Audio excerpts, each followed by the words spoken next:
ದ್ವಂದ್ವ ಇದೆ ನಿಮ್ಮಲ್ಲಿ. ನಮ್ಗೆ ಜಾತಿ ಜನಗಣತಿ ಮಾಡಿದ್ರೆ ಟೈಮ್ ಆಗುತ್ತೆ, ಹೀಗಾಗಿ 50% ಜಾಸ್ತಿ ಮಾಡ್ತೀವಿ ಅಂತ ಹೇಳಿದ್ದಾರೆ ಅಂತಂದ್ರಿ. ಈಗ ಹೇಳ್ತೀರಿ ಜನಸಂಖ್ಯೆ ಆಧಾರದ ಮೇಲೆ ಒಬ್ಬ MP ಬಹಳಷ್ಟು ದೊಡ್ಡ ಕ್ಷೇತ್ರವನ್ನ ನಿಭಾಯಿಸೋದು ಕಷ್ಟ ಆಗುತ್ತೆ, ಹಾಗಾಗಿ ಸೀಟ್ಗಳು ಜಾಸ್ತಿ ಮಾಡ್ತೀರಿ ಅಂತ. ಒಂದ್ ಕಡೆ 50% ಅಂತ ಹೇಳ್ತೀರಿ, ಇನ್ನೊಂದ್ ಕಡೆ ಸೀಟ್ ಜಾಸ್ತಿ ಮಾಡ್ತೀವಿ ಅಂತ ಅಂತೀರಿ. ಜಾಸ್ತಿ ಆದಾಗ ಈಗ ಸಾಧ್ಯವಾದಷ್ಟು ಈಕ್ವಲಿ ಮಾಡೋದಕ್ಕೆ ಈಕ್ವಲಿ ಹೆಂಗ ಆಗಲ್ಲ ಈಗ ಇಷ್ಟು 14 ಸೀಟ್ ನಮ್ಮ ಕರ್ನಾಟಕಕ್ಕೆ ಇರೋದ್ರಲ್ಲಿ 14 MP ಜಾಸ್ತಿ ಆಗ್ತಾರ? ಹೌದಾ? ಯುಪಿಗೆ ಎಷ್ಟು ಆಗ್ತಾರೆ? ಯುಪಿಗೂ ಜಾಸ್ತಿ ಆಗ್ತಾರೆ, ಬಟ್ ಯುಪಿಯಲ್ಲಿ ಈಗಿನ ಜನಸಂಖ್ಯೆ ಎಷ್ಟು 40 ಜಾಸ್ತಿ ಆಗುತ್ತೆ. ಈಗಿನ ಕಂಪ್ಯಾರಿಟಿವ್ಲಿ ನಮ್ಗೆ ಪರ್ಸೆಂಟೇಜ್ ಲೆಕ್ಕ ಹೋಗೋಣ, ನಮ್ಗೆ ಎಷ್ಟು ಪರ್ಸೆಂಟೇಜ್ ಆಯ್ತು, ಅವ್ರಿಗೆ ಎಷ್ಟು ಪರ್ಸೆಂಟ್. ಇವಾಗ ಜನಗಣತಿ ಪ್ರಕಾರ ಹೋದ್ರೆ ಅವ್ರಿಗೆ ಏನ್ ಕಡಿಮೆ ಆಗ್ಬಿಡುತ್ತೆ, ಅಲ್ಲಿ ಜನಸಂಖ್ಯೆ ಇನ್ನೂ ಜಾಸ್ತಿ ಇದೆಯಲ್ಲ, ಭುಗಿಲೆದ್ದಿದೆ ಅಲ್ವಾ, ಅದಿನ್ನೂ ಅದಕ್ಕೆ ಈಗ ಈ ಹಿಂದೆ 50 ವರ್ಷ ನೀವು ಹೇಳೋದು ಇನ್ನೊಂದು 50 ವರ್ಷ ನಮಗೆ ಕರ್ನಾಟಕ ಮೊದಲು, ಕನ್ನಡಿಗರ ಹಿತಾಸಕ್ತಿ ಮೊದಲು. ನಿಮಗ್ ಬೇಕಾದ್ರೆ ನಿಮ್ದು ಹೈಕಮಾಂಡ್ ಪಕ್ಷ, ನಿಮ್ದು ಹಿಂದಿ ಹಾರ್ಟ್ಲ್ಯಾಂಡ್ ಪಕ್ಷ, ವಾಲಗಳ ಪಕ್ಷ, ನೀವು ಅವ್ರಿಗೆ ಬೇಕಾದ್ರೆ ಕರ್ನಾಟಕಕ್ಕೆ ಕರ್ನಾಟಕಕ್ಕೆ ಅನ್ಯಾಯ ಆಗ್ತಾ ಇಲ್ಲ, ಕರ್ನಾಟಕಕ್ಕೆ ಅನ್ಯಾಯ ಆಗಲ್ಲ ಆಗಲ್ಲ ಆಗಲ್ಲ. ಭವ್ಯ ಅವರು ಈಗ ಈ ರಾಜ್ಯಗಳ ಬಗ್ಗೆ ಮಾತಾಡಿದ್ವಲ್ಲ ಮೇಡಮ್, ದಕ್ಷಿಣ ಭಾರತದಲ್ಲಿ ಯಾವ್ದಾದ್ರೂ ಒಂದು ರಾಜ್ಯದಲ್ಲಿ ಬಿಜೆಪಿ ಬಹುಮತದಿಂದ ಇವತ್ವರೆಗೂ ಗವರ್ಮೆಂಟ್ ಫಾರ್ಮ್ ಮಾಡಿದ್ಯಾ? ಅನ್ಯಾಯ ಆಗ್ತಿರುವಂತಹ ರಾಜ್ಯಗಳು ಯಾವ್ಯಾವೋ ದಕ್ಷಿಣ ಭಾರತದ್ದು.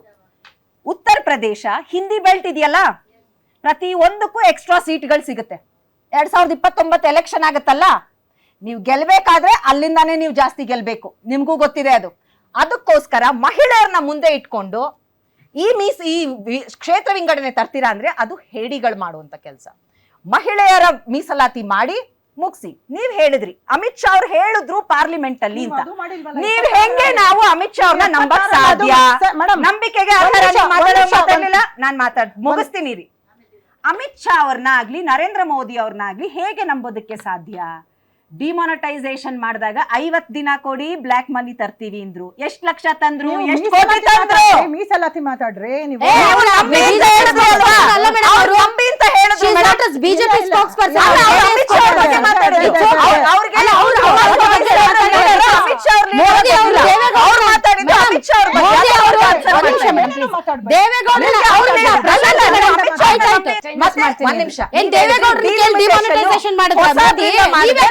ಅನ್ಯಾಯ ಇನ್ನ ಜಾಸ್ತಿ ಆಗುತ್ತೆ ಅಂತ.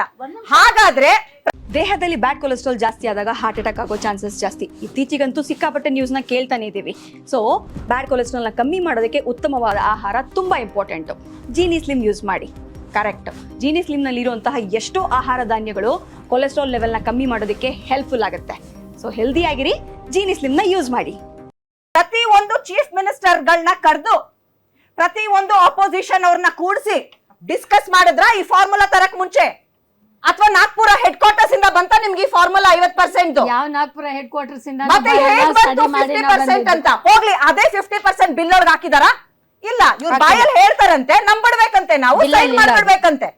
ಯಾವ ಅಪೋಸಿಷನ್ ಲೀಡರ್ಗಳನ್ನ ಸೋನಿಯಾ ಗಾಂಧಿ ಮೇಡಮ್ ಅವರು ಹೇಳಿದ್ರು ಏನಂತ, 29 ಎಲೆಕ್ಷನ್ ಮುಗ್ದೋಗ್ಲಿ, ಎಲ್ಲ ಕೂತ್ಕೊಂಡು ಮಾತಾಡೋಣ, ಇಷ್ಟು ಅರ್ಜೆಂಟ್ ಅಲ್ಲಿ ಪಾಸ್ ಮಾಡಿ ಹೆಣ್ಮಕ್ಳ ರಿಸರ್ವೇಶನ್ ಒಂದು ಚಾನ್ಸ್ ಇದೆ, ಹಾಳು ಮಾಡಬೇಡಿ ಅಂತ ಕೇಳಿದ್ರ ನೀವು? ಇಲ್ಲ. ಈ ಹಿಂದೆ 400 ಪಾರ್ ಅನ್ಕೊಂಡು ಈ ಸಲ ನಿಮಗೆ 400 ಪಾರ್ ಆಗ್ಲಿಲ್ಲ. ಹೋದ್ ಸಲ 2 ಸಲ ನೀವು ಅತಿ ಹೆಚ್ಚು ಸೀಟ್ಗಳಿಂದ ಗೆದ್ದಿದ್ರಿ. ಹೋದ್ 2 ಸಲ ಟರ್ಮ್ ಅಲ್ಲಿ ಟೈಮಿಂಗ್ ಆಯ್ತು. ಪ್ರಶಾಂತಿ ಮೇಡಮ್, ಟೈಮಿಂಗ್ ಒಂದ್ ನಿಮಿಷ. ಟೈಮಿಂಗ್ ಮೇಡಮ್, ವೆಸ್ಟ್ ಬೆಂಗಾಲ್ ಮತ್ತು ತಮಿಳುನಾಡು ಎಲೆಕ್ಷನ್ಸ್ ಮುಂದಿಟ್ಕೊಂಡು ಒಂದ್ ವಾರಕ್ಕೆ ಎಲೆಕ್ಷನ್ಸ್ ಆಗುತ್ತೆ ಅಂದಾಗ ಈ ಹಿಂದೆ ಇನ್ನೂ ವಿಶೇಷ ಅಧಿವೇಶನ ಮುಗಿದು ಇನ್ನೂ ಒಂದು 15 ದಿನನೂ ಆಗಿಲ್ಲ. ಒಂದ್ ನಿಮಿಷ ಆಗಿಲ್ಲ. ಇದ್ದಕ್ಕಿದ್ದಂತೆ ತರಾತುರಿಯಲ್ಲಿ ಎಲೆಕ್ಷನ್ಸ್ 3-4 ದಿನ ಇದೆ ಅಂದಾಗ ಅಧಿವೇಶನ ಕರೆದು ಎಲ್ಲ ಮಹಿಳಾ ಬಿಲ್ ಆಲ್ರೆಡಿ ಪಾಸ್ ಆಗಿತ್ತು. ನಮ್ ಜನರಿಗೆ ನಾವು ತಪ್ಪು ಮಾಹಿತಿ ಕೊಡೋದು ಬೇಡ. ಬಹಳ ಜನ ಅನ್ಕೊಂಡಿರೋದು ಮಹಿಳಾ ಬಿಲ್ಗೆ ಎಲ್ಲರೂ ವಿರೋಧ ವ್ಯಕ್ತ ಮಹಿಳಾ ಬಿಲ್ 2023 ಸೆಪ್ಟೆಂಬರ್ ಅಲ್ಲಿ ಪಾಸ್ ಆಗಿತ್ತು. ವಿರೋಧ ಪಕ್ಷಗಳೂ ಕೂಡ ಅದನ್ನ ಅಂಗೀಕಾರ ಮಾಡಿದ್ವು, ಅದಕ್ಕೆ ಮತವನ್ನ ನೀಡಿದ್ವು. ಅದನ್ನ ಯಾರು ವಿರೋಧ ಮಾಡಿಲ್ಲ. ಮಹಿಳಾ ಮೀಸಲಾತಿ ಬಿಲ್ ಅನ್ನ ಯಾರು ವಿರೋಧ ಮಾಡಿಲ್ಲ. 2023ಕ್ಕೆ ಸರ್ವಾನುಮತದಿಂದ ಬಿಲ್ ಪಾಸ್ ಆಯ್ತು. ರಾಷ್ಟ್ರಪತಿಗಳ ಅಂಕಿತ ಕೂಡ ಬಿತ್ತು. ಆದರೆ ಅದೇ ಬಿಲ್ ಅನ್ನ ಇವತ್ತು ವಿಂಗಡಣೆ ಅನ್ನುವಂತ ಒಂದು ಷರತ್ತನ್ನ ಸೇರಿಸಿ ಅದರೊಳಗಡೆ ತುರುಕಿ ಮತ್ತೆ ತರಾತುರಿಯಲ್ಲಿ ಮಂಡಿಸಿದ್ದಾರೆ. ಈ ಕ್ಲಾರಿಫಿಕೇಶನ್ ಜನರಿಗೆ ಹೋಗ್ಬೇಕು. ಸೊ ಈ ತರಾತುರಿ ಯಾಕೆ ಮೇಡಮ್? 2029ಕ್ಕೆ ಬರುತ್ತಾ ಮಹಿಳಾ ಮೀಸಲಾತಿ? 2029ಕ್ಕೆ ಬರುತ್ತಾ ಮೇಡಮ್ ಮಹಿಳಾ ಮೀಸಲಾತಿ? ಬರುತ್ತೆ ಮೇಡಮ್. ಹೆಂಗೆ ಹೆಂಗೆ? ಒಂದ್ ನಿಮಿಷ ಹೆಂಗೆ? ಈಗ ಮೇಡಮ್ ಹೇಳ್ಬಿಡ್ತೀನಿ, ಒಂದ್ ಸ್ವಲ್ಪ ದಯವಿಟ್ಟು ಅಂದ್ರೆ 543ಕ್ಕೆ ಬರುತ್ತಾ? ಇಲ್ಲ ಮೇಡಮ್, 840ಕ್ಕೆ ಬರುತ್ತಾ? ಮೇಡಮ್ ಒಂದ್ ನಿಮಿಷ ಕೇಳಿ. ಹೇಳಿ. ಈಗ ನೀವು 2023ಕ್ಕೆ ಹೌದು ಮಂಡನೆ ಆಯ್ತು.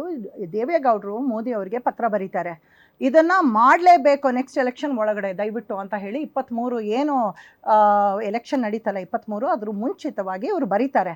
ಸೊ ಹಾಗಾಗಿ ಅದು ಮೋದಿ ಅವ್ರಿಗೆ ಸೇರಿಸಿ ಅದು ಮಂಡನೆ ಆಗಲಿ ಅಂತ ಹೇಳಿ ಅದ್ರ ಬಗ್ಗೆ ಚರ್ಚೆಗಳು ಎಲ್ಲ ನಡೀತಾ ಇದ್ವು ಹಿಂದ್ಗಡೆಯಿಂದ. ಅದಕ್ಕೆ ನಮಗೆ ಅಧಿಕೃತವಾದ ದಾಖಲಾತಿಗಳು ಕೂಡ ಇದೆ. ನಾವು ಇಲ್ಲಿ ಏನು ಯಾಕೆ ಮಾಡ್ಲಿಲ್ಲ ಮೋದಿ ಅವರು? ಒಂದ್ ನಿಮಿಷ, ಇವಾಗ ದೇವೇಗೌಡರು ಪತ್ರ ಬರೆದ್ರು. ಇವಾಗ ಒಂದು ಸ್ಕೂಲು, ಒಂದು ಕ್ಲಾಸ್ ರೂಮ್ ಅಲ್ಲಿ 30 ಜನ ಇದ್ದಾರೆ 20 ವರ್ಷದಿಂದ. ಇವಾಗ 50-60 ಜನ ಆಗಿದಾರಂತ ಗೊತ್ತು. ಒಂದೇ ಟೀಚರ್ನ ಇಟ್ಕೊಳ್ತೀರಾ ನೀವು ಒಂದೇ ಟೀಚರ್? ಇವಾಗ ಪೇರೆಂಟ್ಸ್ ಏನ್ ಹೇಳ್ತಾರೆ, ನಮ್ಮ ಮಕ್ಕಳಿಗೆ ಸರಿಯಾದ ಒಂದು ಶಿಕ್ಷಣ ಬೇಕು, ನೀವು 60 ಜನ ಇದ್ರೆ ಬೇರೆ ಸ್ಕೂಲಿಗೆ ಸೇರಿಸ್ತಾರೆ. ಅದೇ ಆಗಿರೋದಿಲ್ಲ.